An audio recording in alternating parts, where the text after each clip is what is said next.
કાયમનું છે. એ અમારા મા બાપ છે, અમારા ભાઈ છે, મોટા ભાઈ છે મારા.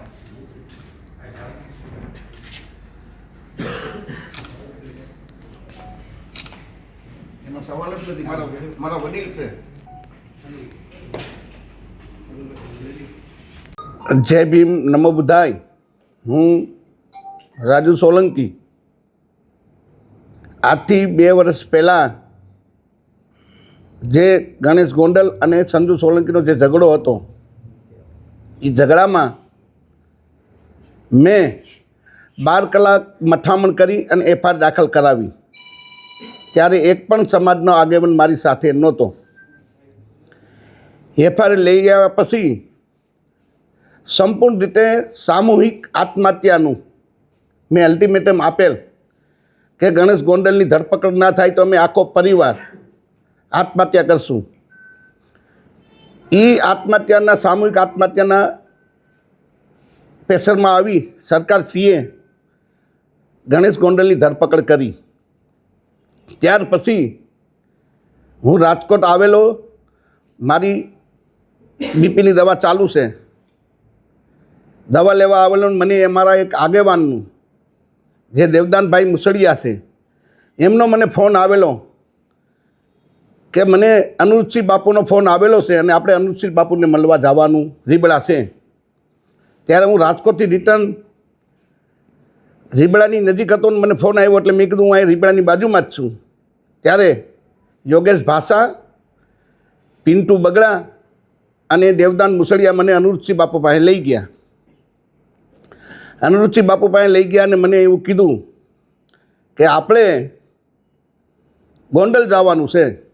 જેમ જયરાજસિંહ જાડેજાને ગોંડલ ગણેશ રીબડા આવ્યા અને અમારી આબરૂ કાઢી, એમ આપણે જયરાજસિંહ બાપુની આબરૂ કાઢવા જવાની છે. તો મને થોડોક રોષ હતો કે મારા દીકરાનું અપહરણ કર્યું, મારા દીકરાને માર્યો. એના અનુસંધાન એને વાતમાં આવી ગયું. લડાઈ ગોંડલ 20 રીબડાની હતી. આમાં દલિત સમાજને કાંઈ લેવા દેવા નહોતું. પણ દલિત સમાજને ક્યાંક ને ક્યાંક દલિત સમાજના 2-3 રાજકોટ જિલ્લાના આગેવાન, 2-3 જુનાગઢ જિલ્લાના આગેવાન આખા સમાજને ગેરમાર્ગે દોર્યો. મારો સમાજ નિર્દોષ છે. મારા સમાજનામાં ક્યાંય દોષ નથી. સમાજે મને મદદ કરી છે, એ બદલ સમાજનો હું આભારી છું. પણ સમાજના 2-4 આગેવાન જુનાગઢ જિલ્લાના ને 2-4 આગેવાન રાજકોટ જિલ્લાના જે સમાજને ગેરમાર્ગે દોર્યો છે. અને આખું મને સૂચના દેવામાં આવી કે આપણે ગોંડલ જવું છે. અમે ગોંડલ આવ્યા. ગોંડલ આવી અને અમે જયરાજસિંહ બાપુની આબરૂ કાઢી અને જેમ અનુરૂધસિંહ બાપુએ કીધું પ્રમાણે મેં બોલ્યા એવું વર્તન કર્યું. એ વર્તન કર્યા પછી વિષય પૂરો થઈ ગયો કે હવે આપણે ભાઈ જે કરવું તે કરી લીધું. એની ધરપકડ થઈ ગઈ છે, જેલમાં આવી ગયા ગણેશભાઈ. આપણે ત્યાં આપણે એન્ટ્રી પાડીએ એવા દલિત સમાજની તંગડી આપણી ઊંચી રહી ગઈ. હવે આપણે વિષય પૂરો કરવાનો. પછી મને સૂચના આપવામાં આવી કે હવે આપણે ગીતાબાને રાજીનામું માંગવાનું છે.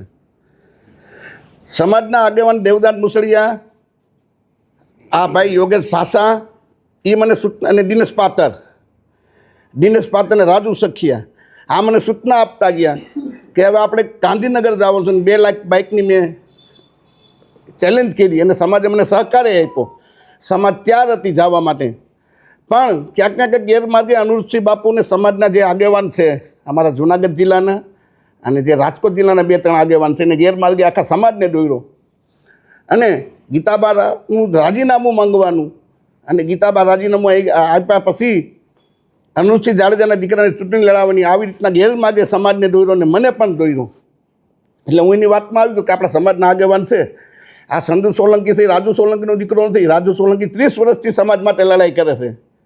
અને ગમે ત્યારે ધોયડો જાય, આધી રાતે જવાનું થાય તો રાજુ સોલંકી જાતો. એટલે મેં કીધું આ દીકરો રાજુ સોલંકીનો નથી, આ સમાજનો. સમાજ જે નિર્ણય કરે એટલે આખા સમાજને ગેરમાર્ગે દોરવાનું કામ આપણા સમાજના 2-4 આગેવાનું જુનાગઢ જિલ્લાના, 2-4 આગેવાનો રાજકોટ જિલ્લાના અને અનુરૂધસિંહ જાડેજાએ કર્યું છે. અને જ્યારે મારી પર ગુસ્સીટોક થઈ, મારે સમાજને પૂછવું જોઈએ, 100% પૂછવું જોઈએ. આ સમાધાન કર્યું છે મેં, તો મારે સમાજને પૂછવું જોઈએ. પણ ક્યારે કે સમાજે મને મદદ કરવી તો 100% મારે સમાજને પૂછવું જોઈએ. હું જ્યારે જેલમાં ગયો, મારા આખા પરિવારને જેલમાં નાખી દીધા. જેલમાં નાખ્યા પછી સમાજના સૌથી પહેલાં ધોરાજી તાલુકાના યોગેશ પાસે હાથ ઊંચા કરી કે મારે રાજુ સોલંકીને કાંઈ લેવા દેવા નહીં. બીજા નંબરે દેવદાન મુસળીએ ક્યાંક ને ક્યાંક સમાજ તો ત્યાર હતો. એક એવું મોટું આંદોલન થઈ રહ્યું હતું કે તમે ઊંડાકાંડને ભૂલી જાવ એવું મોટું જબરદસ્ત આંદોલન થાત તો રાજુ સોલંકી ક્યાંક ને ક્યાંક મોટો થાત ને સમાજના આગેવાનો કપાત હતા એટલે આંદોલન ના કર્યું. સમાજના લોકોને રોકવામાં આવ્યા કે આપણે આંદોલન નથી કરવું, આપણે કાંઈ નથી કરવું. રાજુ એના પાપે અંદર જેલમાં ગયો છે.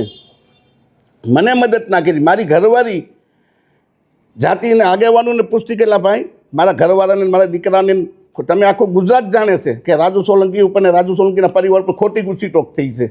આખો સમાજ જાણે છે. પણ ક્યાંક ને ક્યાંક સમાજના આગેવાનું વહીવટી તંત્રએ સેટિંગ કરીને અમને જેલમાં નાખવામાં આવ્યા અને જેલમાં ગયા પછી સમાજના આગેવાનું જ અમારા જૂનાગઢ ડીવાયએસપીનું સન્માન કરવા હું કામે ગયા હતા ભાઈ તમે? કેમ કે આ જે જૂનાગઢના ડીવાયએસપી સાહેબ છે તમારા સંબંધી થાય છે? રાજુ સોલંકીને જેલમાં નાખ્યો એ બદલ સમાજના આગેવાનું જે આ કહેવાતા આગેવાનોને હું નામ દઉં છું એ સન્માન કરો કે સાહેબ તમે બહુ સારું કર્યું, રાજુ સોલંકીને તમે જેલમાં નાખ્યું. તમે મને મદદ કરી હોત, મારા ઘરવાળાઓને 5 રૂપિયાની મદદ કરી હોત, 5 કિલો બાજરો નાખી હોત તો મારે 100% સમાજના આગેવાનોને પૂછવું પડે કે તમે મને મદદ કરી છે, હું જેલમાં ગયો તો મને જેલમાંથી બહાર કાઢ્યો છે. અમે મારા પૈસા આવ્યા પણ લડાઈ રીબડા 20 ગોંડલની હતી અને સમાજને આખાને ગેરમાર્ગે દોર્યો છે. આ સમાજના આગેવાનું અને અનુસિંહ બાપુનું કરેલું છે આ બધું. એમાં જયરાજસિંહ જાડેજા અને ગણેશ જાડેજા નિર્દોષ છે અને ખોટા આખા સમાજને ગેરમાર્ગે દોર્યા છે. કાંઈ બોલાઈ ગયું, જય ભીમ, નમો બુદ્ધાય, સમાજ મને માફ કરજો. નહીં, ફરિયાદ ખોટી નહોતી, બનાવ થયો હતો. જે બનાવ થયો છે એ બનાવ થયો હતો પણ એક રસ્તો કોઈ પણ ઝઘડાનું, કોઈ પણ ઝઘડો થાય તેનો રસ્તો એક સમાધાન છે. તો સમાધાન મને કોઈ પ્રેશરથી, કોઈ લાલચથી કે કોઈ દબાણથી મને કરે. રાજુ સખિયાનો એક ઓડિયો જોયો મેં હમણાં, વિડીયો. એમાં રાજુ સખિયા એમ કહીશ કે રાજુભાઈ સોલંકી 35 લાખ રૂપિયા ભાઈ અનુપસિંહ પાસેથી લેવા. તો જે તે સમયે જયરાજસિંહ બાપુ મારી બાજુમાં બેઠા છે. જે તે સમયે મને 2 કરોડ રૂપિયાની ઓફર હતી તો હું 2 કરોડ લઉં કે 35 લાખ લઉં? ભાઈ પૈસા જ મારે જોતા હોય તો અનુરૂપસિંહના 35 લાખ ના લો, જયરાજસિંહ બાપુના 2 કરોડ હું લઈ લઉં. 1 રૂપિયો લીધો નથી અને મારે પૈસાની જરૂરી નથી ભાઈ. નહીં, સમાજ વિરોધમાં નથી. જે સમાજના આગેવાનું છે, જે 2-4 કહેવાતા જૂનાગઢ જિલ્લાના, 2-4 કહેવાતા રાજકોટ જિલ્લાના, જેને બાઇક બતાવીવાળા છે, હમણાં હું એને 1 લાખ રૂપિયા ગીચામાં નાખી દો એટલે અમારા રાજુ સોલંકી ભગવાન હમણાં મારા વખાણ કરવા માંડે. ભાઈ મને તમને ખબર છે કે ઘોઘાવદરમાં ભેગા થયા તો 15 જણાથી 16 જણા માણસ નહોતા. અને આજે તમે પાછળ જોઈ લો, સમાજના જ આગેવાનો છે જે બેઠા, એ પવિત્ર છે, નિષ્ઠાવાન છે, એ આગેવાનો અમારી સાથે છે. પણ જેને ભાગ બતાવીવાળા છે, જેને પૈસા જોતા છે, જે આની પહેલાં તમને ખબર હોય તો દિનેશ પાટર ઉપર જે કંઈ બનાવ થયો હતો અને દિનેશ પાત્ર રોતો હતો, એ વિડીયો તમને મેં બતાવી હમણાં, એનો રોતો જ્યારે એ મને વાવડેવા મિલા છે કે એ સુરત મિટિંગ થઈ હતી અને સુરતથી કોઈ ચોક્કસ આગેવાનું પાસેથી પૈસા લાવીને આવવાના હતા. એટલે આવા એના ધંધા છે.